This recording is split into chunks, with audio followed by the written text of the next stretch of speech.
ഇസ്രാ എന്ന് പറയുന്നത് മസ്ജിദുൽ ഹറാമിൽ നിന്ന് മസ്ജിദുൽ അഖ്സ പലസ്തീനിലേക്കുള്ള യാത്രയാണ് എന്ത് ഇസ്രാ.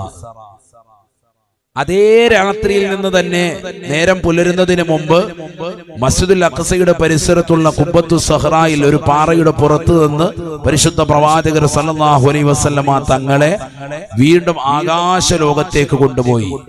വഉറൂജുഹു ഇലാ മാ ശാ അല്ലാഹു ഫൗഖസ് സമാവാതി സബ്ഇ ഹുവൽ മിഅ്റാജ്. അല്ലാഹുവിന്റെ തിരുഹദ്റത്തിലേക്ക് എത്തി.